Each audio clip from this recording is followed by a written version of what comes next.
बातमीपत्रामध्ये आता पाहणार आहोत 25 मिनिटात 50 बातम्या अतिशय वेगवान स्वरूपात सुरुवात करूया। मावळ तालुक्याला पावसानं अक्षरशः झोडपून काढलंय। वळवाच्या पावसामुळे अनेक भागात पाणी साचलं होतं। या साचलेल्या पाण्यातून वाहन चालवताना चालकांना मोठी कसरत करावी लागत होती।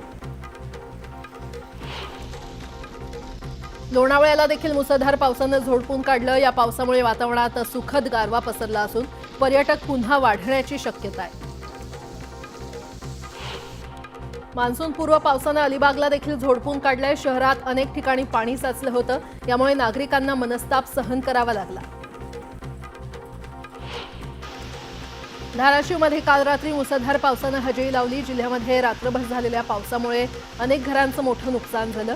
मुसळधार पावसाबरोबरच वादळी वाऱ्यामुळे या ठिकाणी जनजीवन विस्कळीत झालं। सातारा जिल्ह्यामध्ये पावसानं थैमान घातलं। अचानक आलेल्या पावसानं नागरिकांची धांदल उडाली। कास यवतेश्वर रस्त्यावर मोबाईल टॉवर कोसळल्यानं 4 ते 5 वाहनांचं नुकसान झालं, तर 2 जण जखमी झाले। वर्ध्यात झालेल्या जोरदार पावसामुळे शहराबाजूच्या ग्रामीण भागाला फटका बसलाय। काही ठिकाणी घरावरील टीनचे पत्रे आणि विजेचे खांब कोसळलेले आहेत। त्यामुळे काही वेळासाठी वीज पुरवठा खंडित झाला होता। येत्या 2 दिवसात पुन्हा एकदा मुसळधार पावसाचा इशारा देण्यात आलाय। नागपूरच्या भिवापूर तालुक्यातील चिखलापार, महालगाव, मांडवा आणि बंजारा गावामध्ये वादळी वाऱ्यासह झालेल्या पावसानं अनेक घरांचं नुकसान झालं। यामुळे अनेकांच्या घरातील साहित्याचं अतोनात नुकसान झालंय। शहापूरमध्ये मुसळधार पावसानं हजेरी लावली। मुसळधार पावसाचा फटका पेंढरघोळ भागात सुरू असलेल्या एका लग्नाला बसला।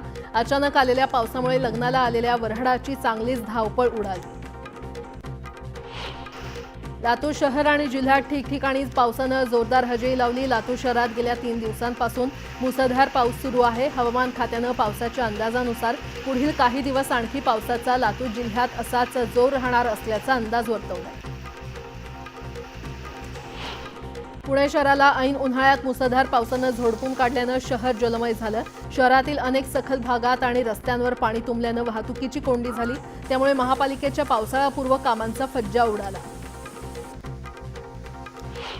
राज्यातील विविध जिल्ह्यात मान्सूनपूर्व वादळी पावसानं राज्याला झोडपून काढलं। वीज पडून 4 जणांचा मृत्यू झाला असून अनेक ठिकाणी छतांवरील पत्रे आणि झाडं उन्मळून पडली। तसंच पशुधन दगावल्यानं शेतकऱ्यांचं मोठं नुकसान झालं। पुण्याच्या वाजेमधील रामनगर परिसरात विजेचा धक्का बसून 10 वर्षीय मुलाचा मृत्यू झाला। मयंक घरासमोर खेळत असताना लोखंडी विजेच्या खांबाला त्याचा स्पर्श झाला आणि त्याला विजेचा शॉक बसला। या घटनेनं परिसरात शोककळा पसरली आहे। संभाव्य पूरस्थितीच्या अनुषंगानं संबंधित विभागांनी गाव पातळीवर सूक्ष्म नियोजन करा। अद्ययावत आपत्ती व्यवस्थापन आराखडे तयार ठेवा, अशा सूचना सांगलीचे जिल्हाधिकारी अशोक काकडे यांनी संबंधित प्रशासनाला दिल्या। पुण्याला मध्यरात्री मुसळधार पावसानं हजेरी लावली। शहरात ठिकठिकाणी झालेल्या मुसळधार पावसामुळे पुणेकरांची चांगलीच तारांबळ उडाली होती।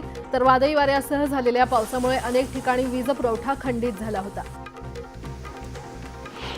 कर्नाटक किनारपट्टीपासून पूर्व मध्य अरबी समुद्रात बुधवारी चक्रीवादळ निर्माण होण्याची शक्यता आहे। त्यामुळे आजपासून 25 मे दरम्यान मुंबई आणि दक्षिण कोकण आणि मध्य महाराष्ट्रात वादळी वाऱ्यासह मुसळधार पावसाचा इशारा मुंबई प्रादेशिक हवामान खात्यानं दिला। नैऋत्य मोसमी वाऱ्यांचा प्रवास यंदा वेगानं सुरू आहे। मान्सूनचे प्रवाह बळकट झाल्यानं रविवारपर्यंत मान्सून केरळमध्ये धडकण्याची शक्यता हवामान खात्यानं वर्तवलेली आहे। दरम्यान मान्सूनची सोमवारपर्यंत झालेली वाटचाल मंगळवारी कायम होती। अरबी समुद्रात आजपासून कमी दाबाचा पट्टा तयार होण्याचा अंदाज हवामान खात्यानं वर्तवलाय। 24 मे पर्यंत तो अधिक तीव्र होऊन उत्तरेकडे सरकू शकतो। अरबी समुद्र खवळलेला राहण्याची शक्यता असून 21 ते 24 मे दरम्यान मच्छीमारांना सतर्कतेचं आवाहन देण्यात आलं। महाराष्ट्रातील जनतेला उष्णतेचा सर्वाधिक धोका बसल्याची आकडेवारी समोर आलेली आहे। त्यातून 75% जिल्हे हे हाय रिस्कमध्ये आहेत, असं एका अभ्यासातून समोर आलंय। नागपूर बिलासपूर मार्गावर रेल्वेनं प्रवास करणाऱ्या प्रवाशांची संख्या मोठ्या प्रमाणात वाढल्यानं रेल्वे प्रशासनाला चांगलाच हुरूप आलाय। या पार्श्वभूमीवर वंदे भारत एक्सप्रेसच्या संरचनेत बदल करून या ट्रेनला आणखी 8 कोच जोडण्याचा निर्णय रेल्वे प्रशासनानं घेतलाय। पंतप्रधान नरेंद्र मोदी 22 मे रोजी देशभरातील 103 पुनर्विकसित रेल्वे स्थानकांचं व्हर्च्युअल उद्घाटन करणार आहेत। मध्य रेल्वेच्या ज्या 12 स्थानकांचं उद्घाटन होणार आहे त्यात मुंबई विभागातील चिंचपोकळी, परळ, वडाळा रोड आणि माटुंगा यांचा समावेश आहे। पालघरला नवे उपप्रादेशिक परिवहन कार्यालय मंजूर झालं असून आता पालघर जिल्ह्याला MH60 ही नवीन परिवहन ओळख मिळालेली आहे, अशी माहिती परिवहन मंत्री प्रताप सरनाईक यांनी दिली आहे। कोराडी येथे महिला आर्थिक विकास महामंडळाअंतर्गत सुरू असलेल्या प्रकल्पांना तसंच गारमेंट केंद्राच्या कामाला गती देण्याचे निर्देश महसूल मंत्री आणि नागपूरचे पालकमंत्री चंद्रशेखर बावनकुळे यांनी दिलेत। तसंच या कामात दिरंगाई झाली तर अधिकाऱ्यांवर कारवाई करण्यात येईल असा इशारा देखील त्यांनी दिलेला आहे। कफ परेड ते आरे या मुंबईतल्या पहिल्या भुयारी मेट्रो 3 मार्गिकेचा दुसरा टप्पा सुरू झाल्यावर मेट्रो मार्गिकेवरील प्रवासी संख्या हळूहळू वाढू लागली आहे। पहिल्या 10 दिवसात या मेट्रो मार्गिकेवरून तब्बल 4,70,000 प्रवाशांनी प्रवास केलाय। एकात्मिक बालविकास प्रकल्प महापालिकेसह काही स्वयंसेवी संस्थांनी संयुक्तपणे कुपोषण विरोधी मोहीम राबवल्याचा परिणाम मुंबईमध्ये आता दिसू लागलाय। मुंबईतील कुपोषित बालकांची संख्या कमी होत असल्याचं एकात्मिक बालविकास प्रकल्प विभागाच्या ताज्या अहवालामध्ये स्पष्ट झालंय। ठाणे महापालिकेचे कळवा येथील छत्रपती शिवाजी रुग्णालयाच्या महाराज नूतनीकरणासह दुरुस्तीचं काम पालिकेच्या माध्यमातून हाती घेतलंय। तळमजल्यावरील बाह्य रुग्ण विभागातील अनेक विभागातील खोल्या या नादुरुस्त आहेत। भारत पाकिस्तानमधील तणावाचा फटका सुका मेव्याला बसलेला आहे। पाकिस्तान तुर्की विरोधात तुर्कीद्वारे भारतात येणाऱ्या सुक्या मेव्याच्या किमतींमध्ये 10 ते 15% वाढ झाली आहे। मुंबईच्या फुटपाथवर पादचाऱ्यांसाठी चालायला जागा नसताना विकलांग व्यक्तींनी काय करावं असा प्रश्न उपस्थित झालाय। त्यामुळे मुंबईतील किती फुटपाथवर फेरीवाल्यांनी अतिक्रमण केलेलं आहे याची स्वतंत्र माहिती संकलित करण्यात येणार आहे। यासाठी मुंबईतील सर्व फुटपाथचे ऑडिट करण्यात येणार आहे। भारत पाकिस्तानमधील संघर्षादरम्यान सुरक्षेच्या कारणास्तव सिद्धिविनायक मंदिरात पूजा साहित्य घेऊन जाण्यास घालण्यात आलेली बंदी उठवण्यात आली आहे। सिद्धिविनायक मंदिरात हार पेढे नेण्यास आता परवानगी आहे। नारळ नेण्यास मात्र काही दिवस बंदी असेल। यंदाच्या पावसाळ्यात देखील मुंबईतील रेल्वे रुळांवर पाणी साचून लोकल प्रवास वारंवार कोलमडण्याची चिन्ह आहेत। पूरसदृश परिस्थिती उद्भवणाऱ्या भागात पाणी साठवून ठेवण्यासाठी टाक्या उभारणीचा प्रस्ताव अभ्यासाच्या प्राथमिक टप्प्यावर रेंगाळलेला आहे। प्रकल्पाच्या अभ्यासासाठी कोणत्या संस्थेला नियुक्त करायचं याचा निर्णय अद्याप बाकी आहे। गणपती बाप्पाचे 27 ऑगस्टला आगमन होणार असल्यामुळे सार्वजनिक गणेशोत्सव मंडळांनी आपल्या मूर्ती आरक्षित करण्यास सुरुवात केली आहे। मात्र शाडूच्या मातीपासून गणेश मूर्तीचा खर्च जास्त असल्यामुळे मूर्तिकारांनी थेट मोठ्या गणेश मूर्तींची किंमत प्रति फूट 1.5 लाख रुपये ठेवली आहे। त्यामुळे सार्वजनिक गणेशोत्सव मंडळापुढे मोठी आर्थिक अडचण निर्माण झाली आहे। पवई तलावाच्या पर्यावरण आणि जैवविविधता संवर्धनासाठी मुंबई महापालिकेच्या वतीनं कायमस्वरूपी तोडगा काढण्यासाठी तलावात सोडण्यात येणारं सांडपाणी इतरत्र वळवणं आणि सांडपाणी प्रक्रिया केंद्र उभारण्याचा निर्णय घेतलाय। यासाठी स्वतंत्रपणे 2 निविदा काढण्यात आल्या असून याचं काम अंतिम टप्प्यात आहे। लसणाचे दर आता पुन्हा 15 ते 20% वाढलेले आहेत। लसूण 30 ते 40 रुपयांनी महाग झाल्यानं गृहिणींच्या किचन बजेटला देखील महागाईची फोडणी बसते। किरकोळ बाजारात देखील लसणाचे दर हे 140 ते 200 रुपये किलोपर्यंत गेलेत। तर APMC मार्केटमध्ये कांदा, बटाटा बाजारात लसूण आवक घटल्यानं दरात पुन्हा एकदा उसळी पाहायला मिळते। मुंबईमध्ये अवयवदानाचं नियमन करून 2101 व्यक्तींना जीवनदान दिलेलं आहे। देशातील पहिल्या मुंबई विभागीय प्रत्यारोपण समन्वय समितीला यंदा 25 वर्ष पूर्ण झाली असून संस्थेनं आतापर्यंत 731 मेंदूमृत दात्यांच्या अवयवदानाचं नियमन केलंय। या रौप्य महोत्सवानिमित्तानं काही अवयवदात्या कुटुंबातील सदस्यांचा सायन रुग्णालयामध्ये सत्कार करण्यात येणार आहे। उरणमध्ये मोरा भाऊचा धक्का या सागरी मार्गावरील प्रवासी वाहतूक तिकीट दरामध्ये वाढ करण्यात आलेली आहे। 26 मे पासून पावसाळी हंगामासाठी 25 रुपयांची वाढ करण्यात येणार असून या दरवाढीमुळे सागरी प्रवास 80 रुपयांवरून 105 रुपयांपर्यंत जाणार आहे। मुंबई घाटकोपरच्या रमाबाई आंबेडकर नगर पुनर्विकास प्रकल्पातील पहिल्या टप्प्याच्या कामासाठी MMRDAच्या निधीतील अडचणी दूर झाल्यात। या प्रकल्पासाठी बँक ऑफ महाराष्ट्रानं 1500 कोटी रुपयांचा कर्जाचा पहिला हप्ता मंजूर केलाय। त्यामुळे आता लवकरच MMRDA कंत्राटदारांची नियुक्ती करणार आहे। मुंबईच्या देवनार येथील कचरा भूमीवर येत्या 2 वर्षात बायोगॅस प्रकल्प उभारण्यात येणार आहे। त्यासाठी महानगर गॅस कंपनीला कचरा भूमीवर काही भूभाग 20 वर्षांसाठी भाड्यानं देण्याबाबतचा निर्णय राज्य सरकारनं घेतलाय। या जागेवर कंपनीच्या वतीनं 1000 मेट्रिक टन कचऱ्यापासून बायोगॅस निर्मिती केली जाणार आहे।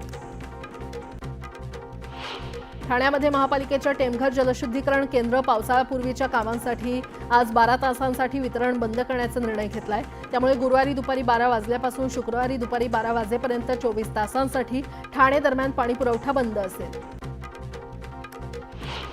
पिंपरी चिंचवड शहरातील 100हून अधिक सदनिका असलेल्या गृहनिर्माण सोसायट्यांना सांडपाणी प्रक्रिया प्रकल्प कार्यान्वित करण्याबाबत 3 वेळा नोटिसा देण्यात आलेल्या होत्या। मात्र त्यानंतरही या नोटिसांकडे दुर्लक्ष करणाऱ्या 184 सोसायट्यांचे नळजोड बंद करण्याचा निर्णय महापालिकेनं घेतलाय। मुंबई, ठाणे, नवी मुंबई, कल्याण, डोंबिवली, पनवेल, उल्हासनगर, अंबरनाथ आणि बदलापूर या शहरांचा पाण्याचा प्रश्न सोडवण्यासाठी प्रयत्न केले जाणार आहेत। यासाठी 2 धरणं बांधण्यास राज्य मंत्रिमंडळाच्या बैठकीत मंजुरी देण्यात आली आहे। ठाण्याच्या म्हाडावासियांना तब्बल 20 वर्षांनंतर पाणीपट्टीसह दंडाच्या नोटिसा म्हाडा प्रशासनानं बजावलेल्या आहेत। देयकासह दंडाची रक्कम भरली नाही तर कारवाई करण्याचा इशारा प्रशासनानं दिलाय। तर या कारवाईच्या भीतीमुळे नागरिकांमध्ये अस्वस्थता पसरली असून त्याच्या मदतीसाठी सत्ताधारी पक्षाचे नेते पुढे सरसावले। जलसंपदा विभागाच्या रखडलेल्या प्रकल्पांना सुधारित प्रशासकीय मान्यता देण्याचा सपाटा सुरूच आहे। राज्य मंत्रिमंडळाच्या बैठकीत 18,618 कोटींच्या 4 कामांना सुधारित प्रशासकीय मान्यता देण्यात आली आहे। यामध्ये धुळे आणि सिंधुदुर्ग जिल्ह्यातील प्रत्येकी 1 आणि रायगड जिल्ह्यातील 2 कामांचा समावेश आहे।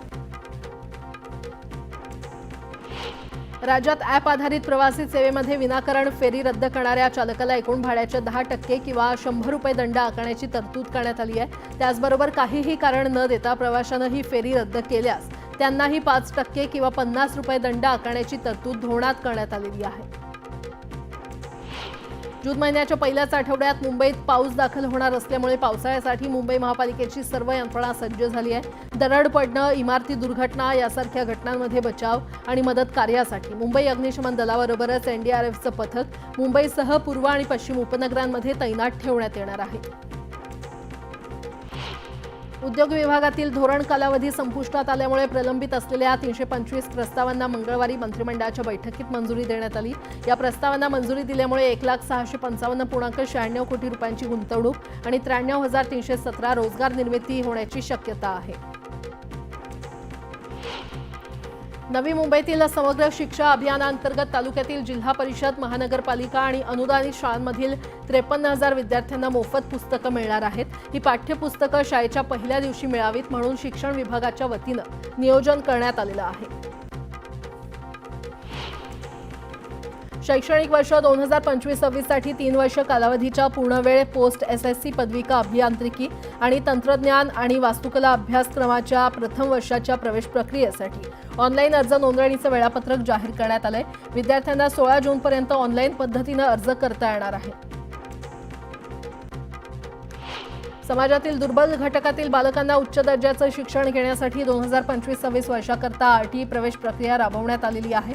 ठाण्यातील 627 शाळांमधील 11,322 जागांवर प्रवेश प्रक्रिया राबवण्यात आली असून 25,000 अर्जांपैकी 14,000 विद्यार्थ्यांची निवड करण्यात आली आहे। या विद्यार्थ्यांपैकी केवळ 496 विद्यार्थ्यांचे प्रवेश निश्चित झालेले आहेत तर उर्वरित 5,000 विद्यार्थ्यांनी अद्याप प्रवेश घेतलेला नसल्याचं दिसून येत आहे। राज्यातील 11वीचे प्रवेश केंद्रीय ऑनलाईन पद्धतीनं करण्यासाठीची प्रक्रिया सुरू झालेली आहे। त्यासाठीची माहिती पुस्तिका मंगळवारी प्रसिद्ध करण्यात आली। मात्र या पुस्तिकेमध्ये शाळा आणि कनिष्ठ महाविद्यालय स्तरावरील इन-हाऊस कोटा तसंच द्विलक्षी अभ्यासक्रमाच्या प्रवेशाबाबत स्पष्टता नसल्यानं विद्यार्थी संभ्रमात पडले। यासोबतच इतरही काही महत्त्वाच्या बातम्या आपण पाहणार आहोत। तुर्तास एक छोटासा ब्रेक घेऊन लगेचच परत येतोय।